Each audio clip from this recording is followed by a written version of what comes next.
It is important to discuss LEI now because of a European regulation that took effect last January, MiFID II.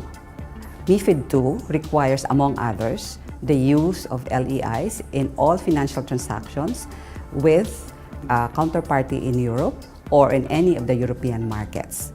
Firms in Asia who do not have LEIs, for example, asset managers, will not be able to trade with their broker-dealers in Europe, and will not be able to execute trades in any of the European markets. And if their mandate requires them to have those exposures, that means that they cannot get those trades that will make them potentially less competitive.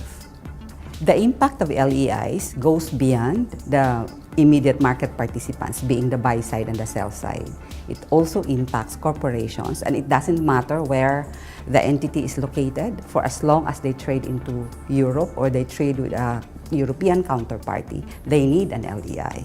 So corporations, insurance companies, or any legal entity that wants to buy anything, a financial transaction in Europe, will not be able to do so if they don't have an LEI. Even for companies who may not trade with European counterparties, the use of LEIs offer a lot of benefits. It's a global standard after all. Currently, there are a lot of other identifiers used to reference a legal entity. It may be specific to a particular market, or it could be used globally for a particular purpose, such as for payment. As a global standard, LEI eliminates the need for companies to use these multiple ways of identifying their counterparties. So it streamlines operation and reduces the risk of using the wrong entity.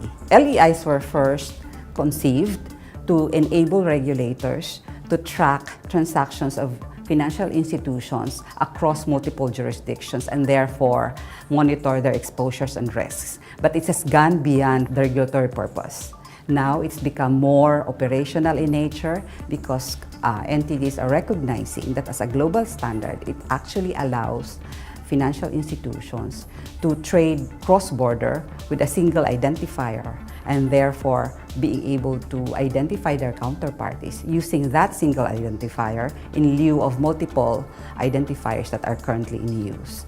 Another benefit of LEIs is operational efficiency. It simplifies data management in the sense that you don't have to keep multiple identifiers of the same legal entity in your systems, eliminates the need for mapping tables, facilitates reconciliation as well. Therefore, companies benefit from the use of LEIs as a global standard.